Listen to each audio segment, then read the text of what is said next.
Hello, everyone. Thank you for joining us as we share some lessons learned from what we've observed helping our customers through their Kubernetes journey. As you may know already, Kubernetes security is extremely simple. I'm kidding. It's actually quite complex. But to help break down that complexity, we're going to be talking about the Kubernetes journey from two approaches. The first is an early stage and a mature stage. In the mature stage discussion, we'll talk about it in four parts, covering a secure supply chain. Let me jump to a slide here. Covering a secure supply chain concept, application segmentation, fine-grained egress controls, and compliance. Before we get into the details, let me introduce ourselves and our companies. My name is Brian Langston, and I've been with Mirantis for about 5.5 years. I'm a senior solution architect. I lead security initiatives for our most security-conscious customers. About Mirantis, our mission is simply to help you ship code faster. I've had the opportunity to work with some amazing customers representing some of the most well-recognized brands in the world. As a company, we've grown to be innovators in both containers and Kubernetes, and our focus now is on bringing developers and operations teams together through the power and common language of Kubernetes. So we help our customers ship code faster by giving them real choice and not fake choice or prescriptive choice at every level of the stack. So organizations can use their favorite tools and frameworks. They don't necessarily have to standardize on a single operating system or a single virtualization platform. They can choose the technology that makes the most sense for their use cases and for their businesses.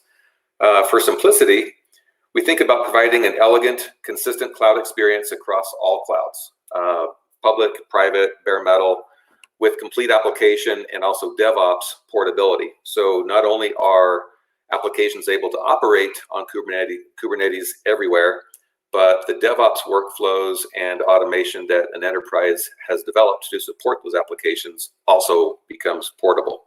And then lastly, a secured cloud.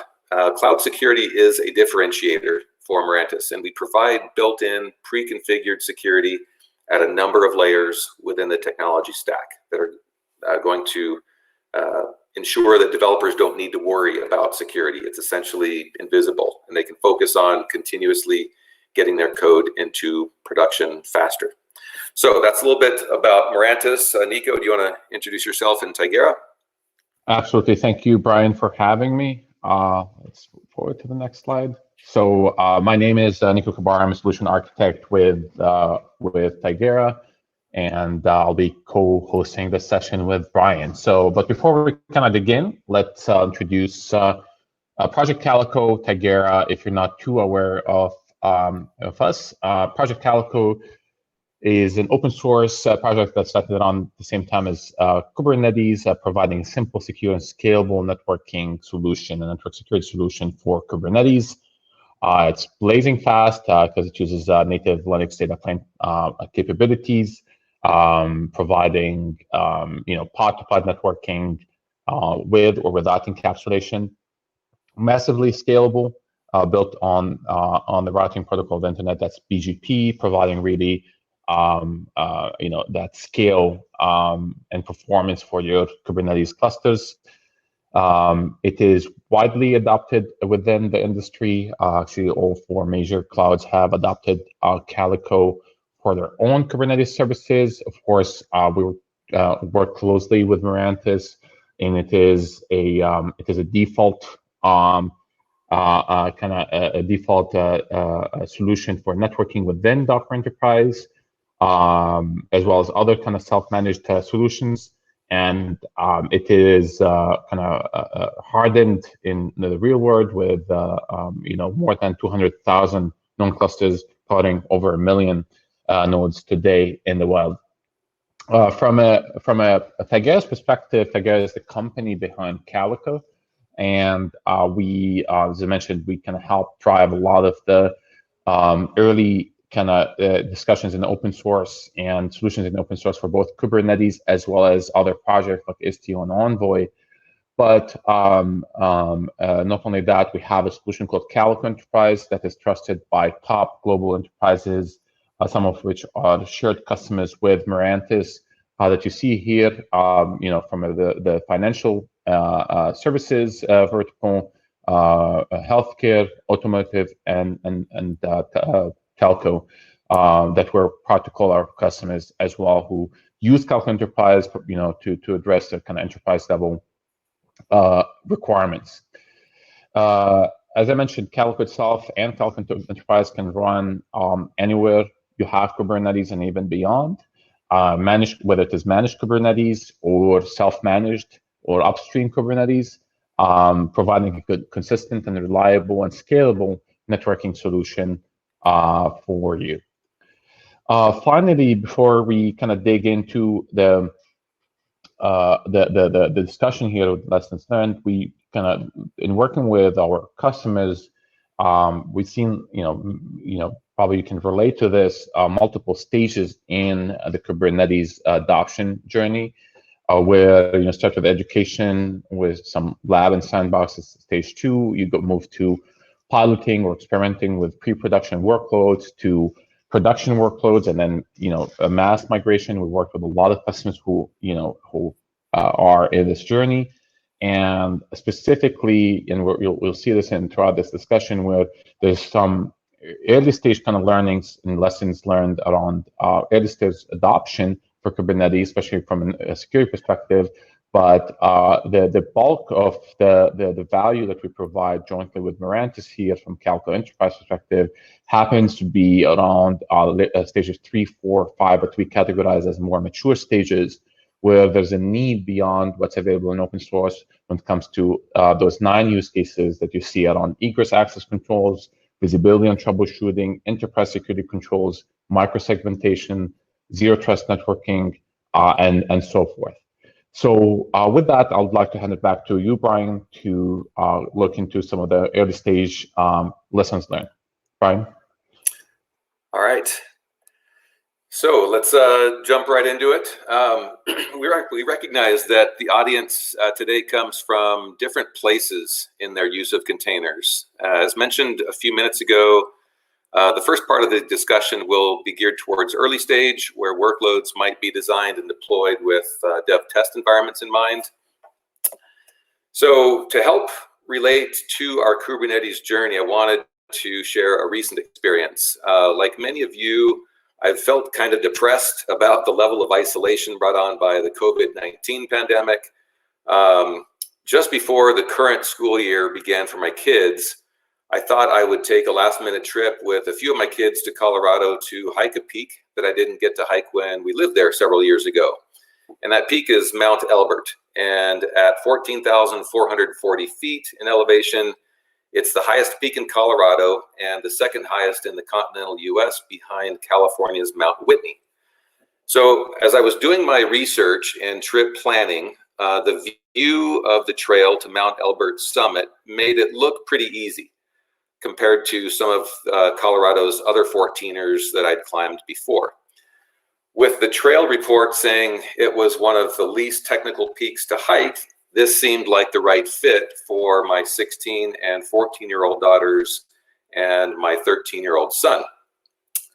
From the trailhead, as my kids and I could see the summit, or what we thought was the summit, we thought our journey was just about putting one foot in front of the other and just chugging along.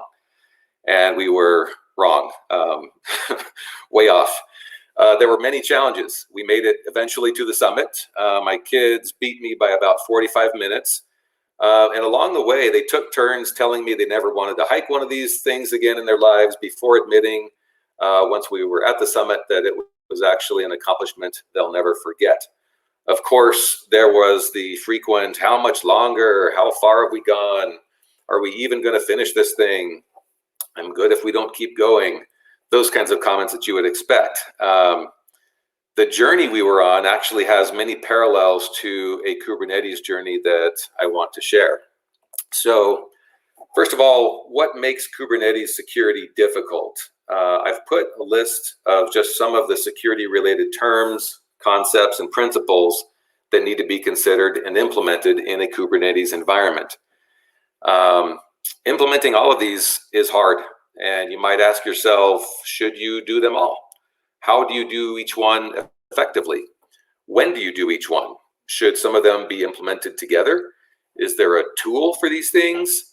And as you address each one, you can easily ask yourself, are we there yet? Only to realize that your journey is far from over. Just gotta keep on going. So, for those that are just starting your Kubernetes journey, there are many firsts that you are likely going to be encountering. This might be your first look at containers or Kubernetes. You'll be using a whole new set of tools and designing applications with new architectures, coding in new languages. And at this early stage, you'll likely be developing internal workloads for a dev test environment. Obviously, production workloads will follow, but I call these firsts the tree line. And Mount Elbert has what's called a tree line. It's a line basically representing a certain altitude above which trees don't grow. So above that line, everything is exposed. It's kind of brutal. There's nowhere to hide. It's where the real work begins. There's protection in the tree line, and this tree line is what I would suggest separating your early stage part of your journey from your mature stage. So before venturing into the more exposed, complex part of the journey, make sure you don't prematurely rush to or beyond that tree line. In other words, take your time and get things right. That's the first lesson learned that I wanted to share. So below this theoretical tree line, what should be the focus? I've kind of thought about a lot of the customers I've worked with and have consulted with many of my peers to outline 8 areas that I think will help answer this question of what should be the focus. And this is in no particular order, of course, but focus on container basics. Focus on the basic functionality of building and deploying images. Use that basic functionality and your work with them to achieve your first wins, whatever that might be for you and your organization. Focus on private workloads. There's going to be fewer requirements. Production workloads bring an added level of complexity that you're not likely going to be ready for yet. Be okay with disconnected gates. What I mean by this is gates are defined steps in your software development lifecycle. Eventually, these gates or lifecycle steps will be or should be all connected together with automated triggers. But at this early stage, though, I'm just suggesting being okay with disconnected, manually triggered gates. Next, be security aware. Kubernetes security is quite complex. There's no question there. Without solving for all of the security implementations needed for your workload, there are ways to be aware of what's needed to keep in mind. One example I'll mention here is CIS benchmarks. For anyone that's not aware of those, they're basically industry-defined collections of best practices, and benchmarks exist for all the main technologies in your container environment, meaning Kubernetes, Docker, host operating systems. So each of those CIS benchmarks can give you a view as to what you should be doing with your apps or your environment to align with industry best practices, but not necessarily solving for each of those things. There's an open source scanning engine like OpenSCAP that can be used with CIS benchmarks to get a quick view into how well your apps and environment configurations align with these benchmarks. So it's a good way to, if you're curious about, your security in your environment, you're curious how you're aligning with best practices, using an engine like OpenSCAP with some CIS benchmarks is a good way to at least be shown where you will eventually need to be making some changes. We'll talk a little bit more in detail about container-specific guidelines and best practices later in this discussion. Simplicity, focusing on simplicity. Many customers we've worked with that are new to Kubernetes and new to containers find that the complexity of Kubernetes can actually be an obstacle to their progress, and find that implementing something simpler like Swarm is much more palatable. It lets them grow into containers and then evolve into Kubernetes when they're ready for that next level. And Mirantis supports this progression of Swarm and Kubernetes. I'm not suggesting everybody adopt a Swarm first, then Kubernetes approach later. I'm just saying that those options are there. And depending on your organization's ability to get into the more complex Kubernetes, you may or may not want to consider one or the other, but go a more simpler route first. So roles and culture. This refers to the point that in many legacy organizations where containers are new, the necessary roles haven't been defined yet, and there may not be the right culture to support the organization the way it should. So focus on defining how the people should be organized and how processes should be defined. DevSecOps teams are a new concept to some organizations and represent one function that, when properly implemented, provides for very productive and valuable benefits to the organization. Moving on to the next stage, this mature stage. After sufficiently developing competency at the prior stage, reaching that conceptual tree line, if you will, you're ready for the pre-production and production environments. The frustrating thing about reaching Mount Elbert's summit is that there were so many intermediate summits before reaching the final summit. Every time we thought we were almost there, there was another higher point that became visible, and it kind of dampened our spirits a bit, and we would reach that next intermediate summit thinking it was the final summit, and it wasn't. And this happened several times before we finally reached the summit. Similarly, I think each of the challenges I've outlined on this slide are in their own way a kind of intermediate summit on your Kubernetes journey. Over the next couple slides, we'll outline how Mirantis and Tigera products have helped our customers in various aspects of Kubernetes security challenges. But to address the first of the four parts to this discussion here, I wanted to talk about a secure software supply chain concept. We encourage our customers to think of a secure software supply chain, starting from the initial step of developing code all the way through to production, with many steps and tools in between. This is where the idea of choice comes in that I mentioned at the beginning. Lens is the leading Kubernetes IDE. It's a Mirantis product. It works with existing development tools. Shifting right, Mirantis doesn't prescribe CI/CD tools. Our professional services team designs CI/CD tool integrations that align with how your organization works. And then shifting right again, Mirantis Secure Registry provides a repository for storing images, performing vulnerability scanning, image signing, and automated image promotion. Shifting to the right again is Mirantis Kubernetes Engine. This component complements the Secure Registry with additional production controls, including the enforcement of image provisioning policies.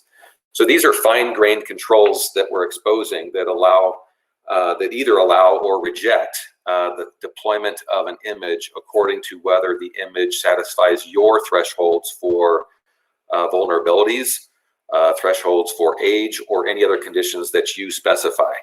So implementing and enforcing security this way, this secure software supply chain, is critical when you start talking about scale and continuous delivery, meeting SLAs across a variety of container environments, right? Those points from the prior slide. So when I mentioned an earlier lesson learned about not focusing on implementing all the various gates that you will eventually end up connecting, this secure software supply chain concept is what enables that evolution to happen seamlessly on your own timelines. So Nico is going to discuss the next couple parts. Nico, do you want to take it from here? Absolutely, thank you, Brian. So carrying on with secure supply chain, let's look at application segmentation, how that's it's a critical approach to ensure that as you're onboarding your application, especially as I said in the mature stages, you're providing the guide rail around that application to secure the application, ensure there's no limited or no room for any attack, and kind of adopt a zero trust model. So how can from Calico's perspective, which comes out of the box with the Mirantis solution, how can we achieve that? So the nemesis here with a lot of things in Kubernetes is around labeling, and the label taxonomy is really critical for how you define the application, how you version the application. Every resource, every object pretty much can be labeled, and you can select, use label selectors for applying those policies to those labels. It is in a concept that's similar to kind of firewall rules, but what's different here is that the rules are defined using Kubernetes labels and not IP addresses, because you may be aware that IPs are ephemeral, and it does not make any sense to use IPs to apply labels to pods or deployments or workloads within Kubernetes. That way, if you have dev environments or prod environments, or different groups or tenants using the same cluster, or even if it's a single tenant cluster, you can create application segmentation best practices so that as you're onboarding those workloads, if new workloads come up, the policies are already established, they're declarative in nature. You only apply those labels as you deploy those workloads, and then the policies kick in without redefining the policies again. Another note here is that we've seen this with a handful of customers where Calico actually can run natively on Linux. That means that it's not necessarily there only to protect or provide application segmentation only for pods. You can do it at the VM level, and that way you can actually create application segmentation that goes beyond Kubernetes, all in the same framework, and define policies that go beyond Kubernetes to group the application, whether it's running natively on Linux or within pods in Kubernetes. So that's a key lesson that I recommend a lot of to use. Adopt adopt network policies for application segmentation. This way you can achieve network isolation, per application, per namespace, because you can apply this at the pod level, at the namespace level, at the service account level. You can do a lot of interesting things with the capabilities of Calico to deny and log the traffic, so you can do further analysis on it. You can apply it in both ingress and egress direction for any workload, and definitely at the least go with an automated per namespace isolation. So as namespaces are created, they're automatically constrained or isolated by themselves. That way, you cannot have intra-namespace communication without explicitly creating additional rules. That could be kind of bare minimum requirement for mature stages of Kubernetes. The second thing is that a lot of users and customers that we worked with have, if you only leave it up to the application owner to define their own policies, that's great for defining what they expect from their application. However, if you take a step back as from an operations perspective, from a SecOps perspective, there's no clear way without using Calico Enterprise today to define cluster-wide policies that are going to be needed for compliance reasons, for regulatory reasons, for overall, even internal requirements, and have those imposed and enforced before any other policy gets enforced. This way, an InfoSec team can have a tier of their own to make sure that policies are respected across the board for what they define as cluster-wide rules that do not pertain to the business logic of the application itself. while at the same time giving the power for developers and application owners to define their policies, but in a lower tier, what's called a kind of an app tier.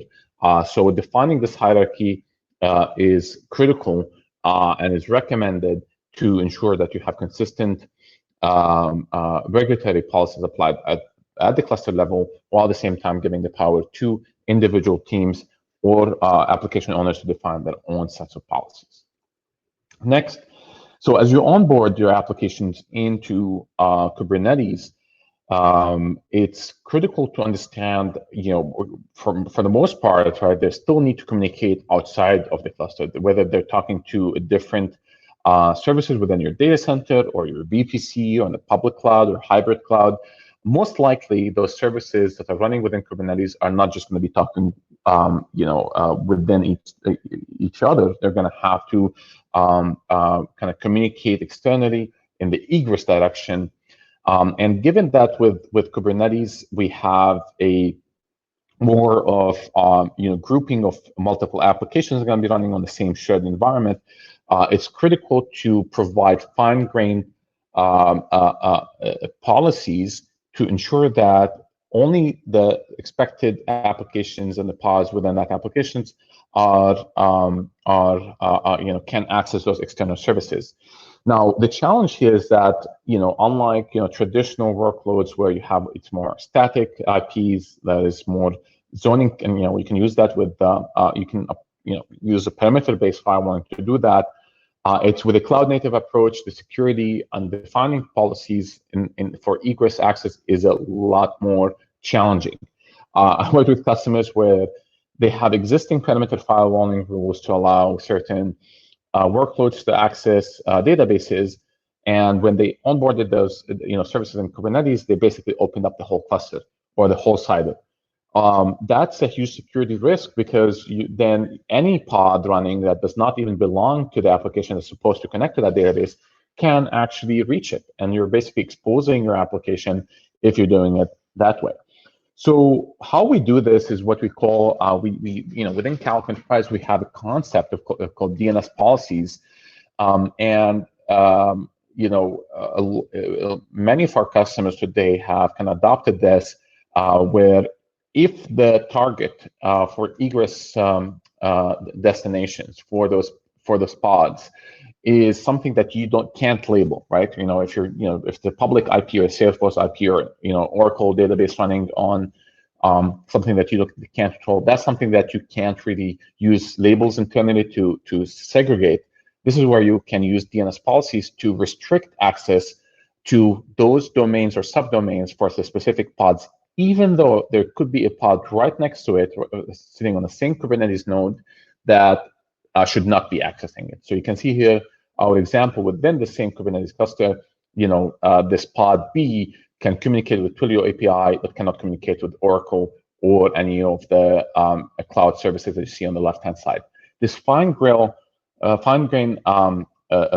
egress policy definition is critical as you onboard those applications in a multi-tenant, multi-application environment. Finally, the big beast in the house here are around compliance, right? Whether that is a internal regulatory requirements from a security perspective, or it is industry standard, there is a heavy kind of task around ensuring that as you onboard applications into Kubernetes, they're compliant, and it's not a trivial task. It's not something that you can just tick out, because the cloud native landscape is so broad and the technologies are so different, and there's much more recent than when even those compliance and regulatory requirements were even set. So it's not always a one-to-one mapping. So let's kind of dig into some examples of how some of our customers have used our solutions to actually comply and have met the regulatory and compliance requirements for their applications. So this is kind of what I was alluding to. Others, might not be what you deal with initially when you're dealing with a couple of applications, but it's definitely something as you onboard some applications within your enterprise, most likely they're going to be dealing either with sensitive data or doing kind of payment processing or related to healthcare, or if you're in Europe with GDPR requirement. So there's a lot of compliance requirements that will need to be met as you move to those stages. So even if you can ignore them initially, but if for mature stages, that those things cannot be ignored. So let's take a look at how we can achieve those requirements with our solutions. So let's take one example here, which is kind of actually based on a customer I worked with earlier, where they're providing a SaaS solution, right? And they wanted to make sure that from a SOC 2, so the SOC 2 is a compliance for pretty much any solution that is dealing with sensitive data like credit cards information or social security information, names and so forth, for a SaaS or PaaS or IS solution out there or software solution out there. And I'm not going to go through all the set of requirements, but there's 3 common criteria that around the logical and physical access controls, system operations, and change management that you can address with using Calico Enterprise, and as well as other areas within Docker Enterprise to ensure that you're meeting those requirements for your services. So whether we're talking about the logical and physical access controls with what we alluded to earlier on, with network policies, ensuring that you have a logical separation, whether it is at the namespace level or even at the pod level for certain services within a namespace, or even across the hybrid approach that I talked to, when you have VMs and pods all kind of part of the same segment. The system operations and who has access, and compliance around all the system operations, that is a critical one, as well as all the change management and requirements for auditing purposes that you need to ensure that you have in place. Now, the challenge here is that traditionally network security tools are not are designed mostly for static hosts versus dynamic Kubernetes hosts. So if we take some of those common criteria and just apply them one-to-one, this is where it's going to be a big issue. There's typically, with regular tools, there's those visibility reporting audit logs that takes into account Kubernetes constructs and cloud-native constructs when they're providing that information, when they're providing the logs or the reports. So that's critical to kind of ensure that you have there.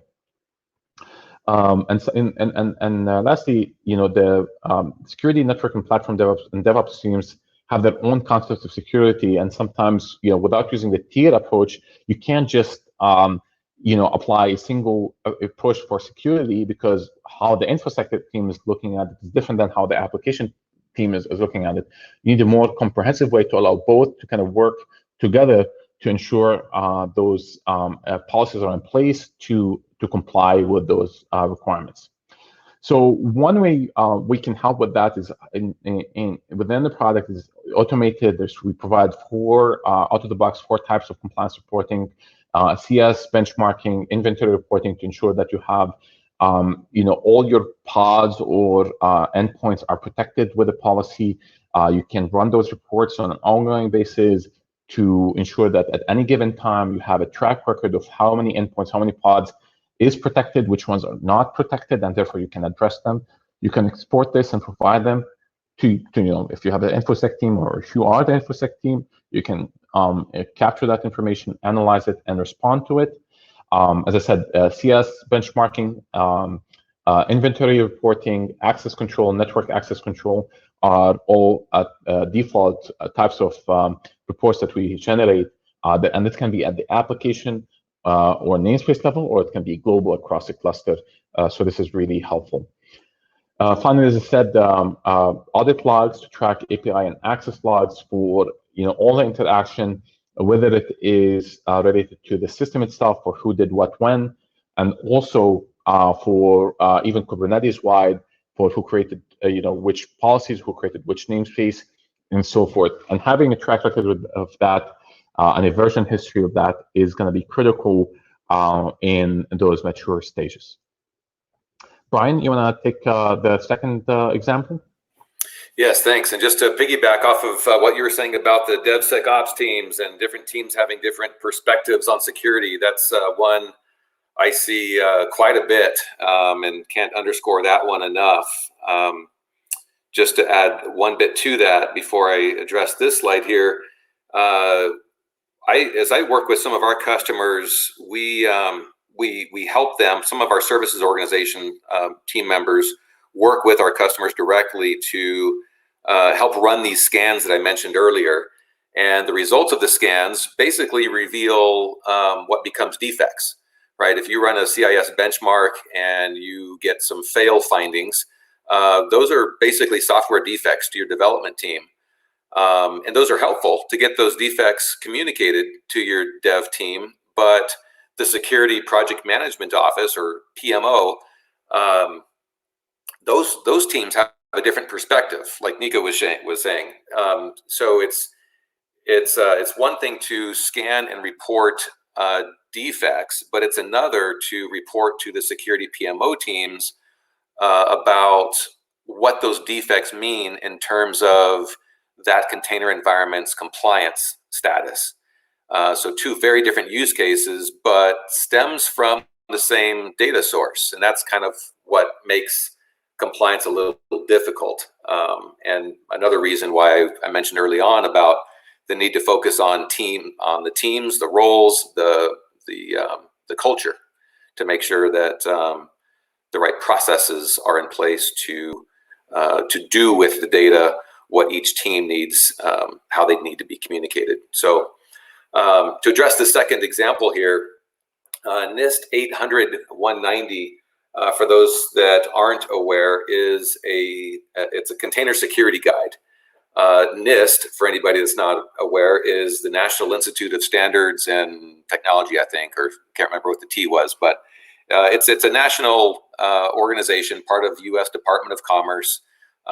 This group creates many of the standards that the security frameworks that other frameworks are based off of. As the container space evolved, a number of companies and parties got together with NIST to define a security guide specifically for containers. So it's a long document, but one of the sections in this guide maps out 5 different risk categories, and those 5 categories represent about 23 different best practices. All 5 risk categories map to Mirantis and Tigera features. So if you plan on passing an audit at some point, it's critical that you understand where and how your vendor, how your tools helps you prove your alignment with those industry standards. I've taken the guidelines from this document and created a vendor agnostic self-audit guide. This has helped me help our customers better prepare for an audit. It gives them a chance to put a finger on where they are or aren't ready, and we can then work together on a plan to address the gaps.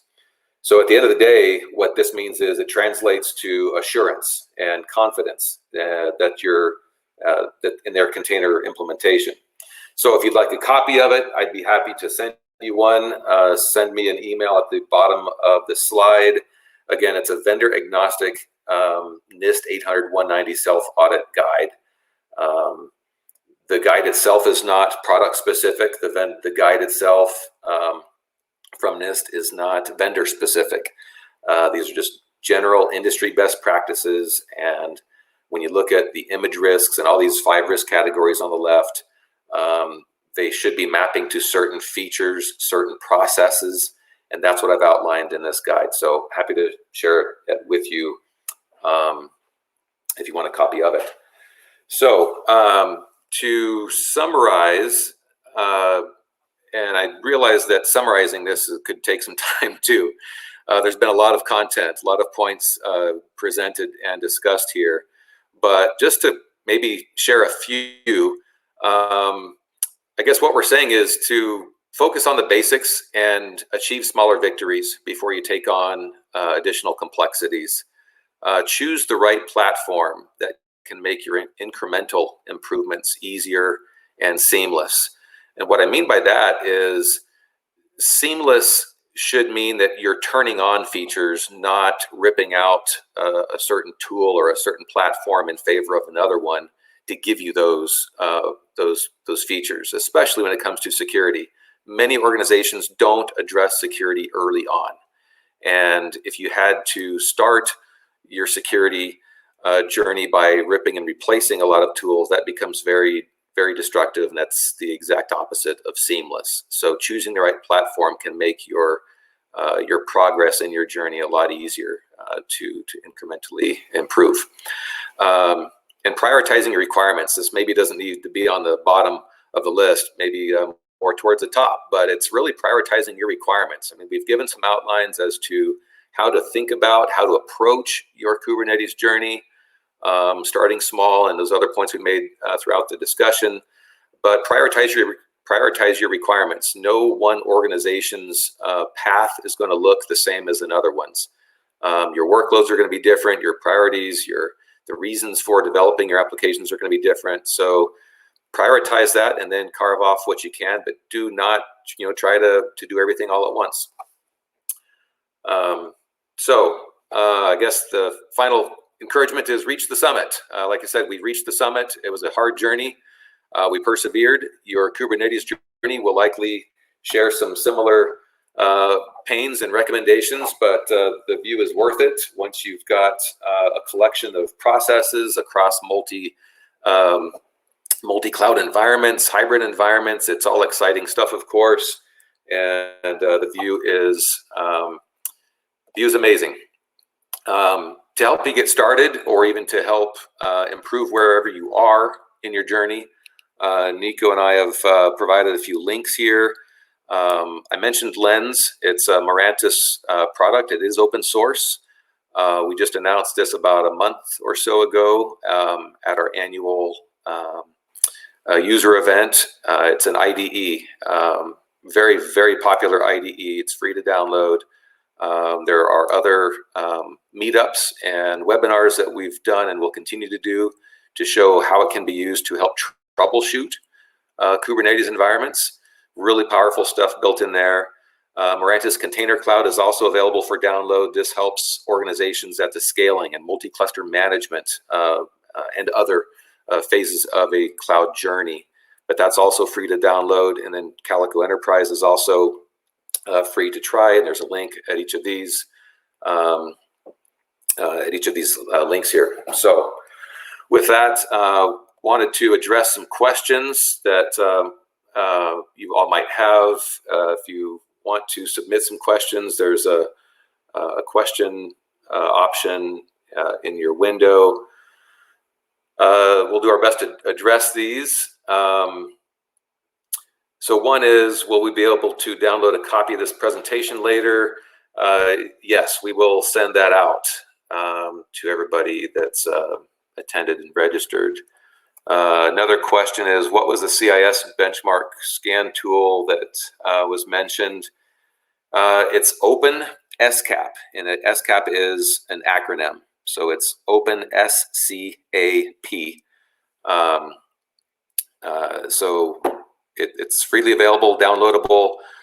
We've actually done some work to containerize that tool, and we're working.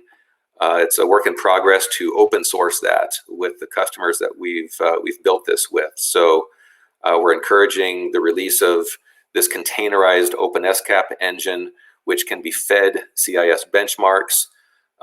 Really powerful tool, and the reason why we're encouraging the open source release of it is because a lot of times you have to pay for the same functionality. If you're an Ubuntu Advantage customer, you can get access to a CIS benchmark scanner for the Ubuntu CIS benchmark. But yet the benchmark itself is freely available. So we're advocating with our customers to open source this to make it a tool that can help any customer progress through their compliance processes. Other companies, security companies, also pay for basically a CIS benchmark scanner tool.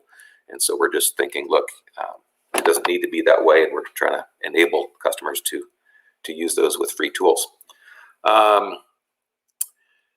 Let's see, another one. Is there a common NIST standard to use for compliance for container environments? So Nico provided a couple compliance-related frameworks. Is there a common NIST standard? So NIST provides frameworks. On an earlier slide, I mentioned NIST 853. It's not container specific, but it does address security controls that your environment will in some shape or form have to align with.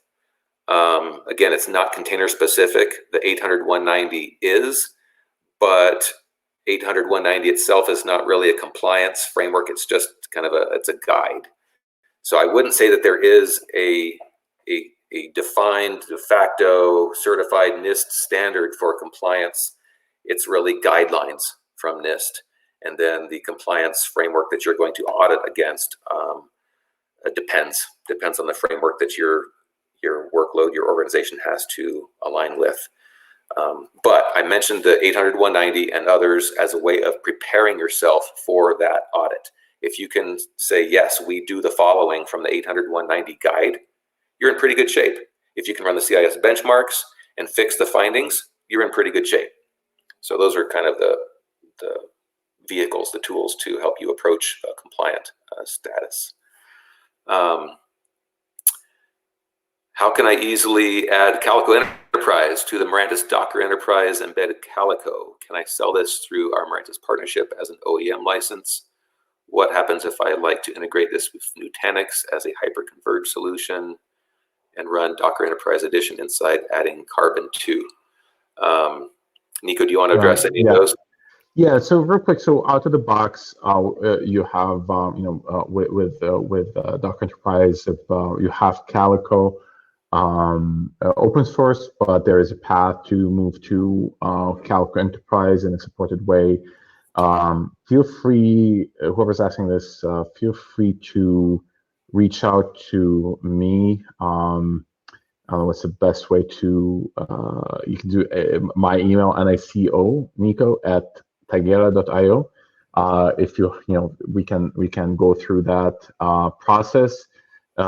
We also actually have an integration with Nutanix, Carbon, and if you have a combination of Docker Enterprise and Carbon, Calico can be that kind of common layer around both of them, because they're both actually using Calico as a default solution.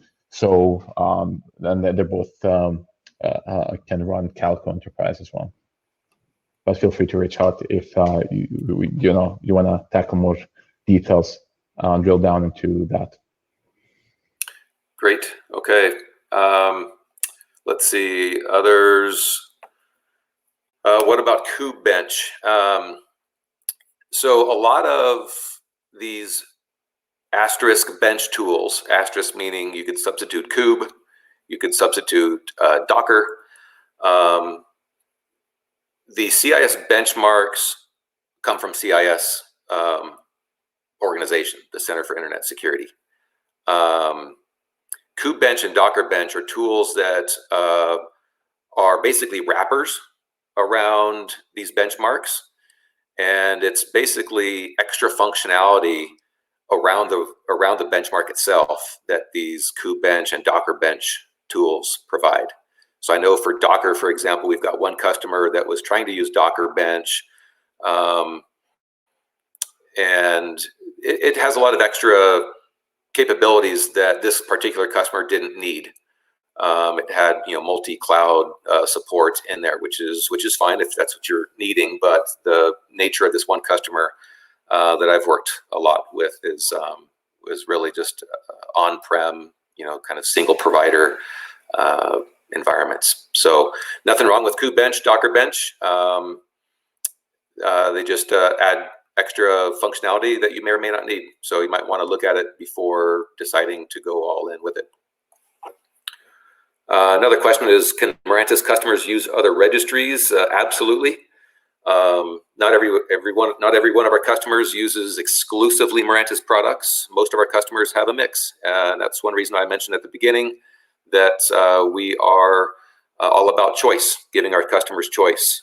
We have a registry product, but obviously it's not the only one on the market, and our tools operate and interoperate with a variety of different registries. So, and I'll say that in front of and downstream from various Mirantis tools. So as I kind of refer back to this notion of a secure software supply chain, clearly I'm indicating that there are multiple tools at different phases, and Mirantis products and Tigera can integrate with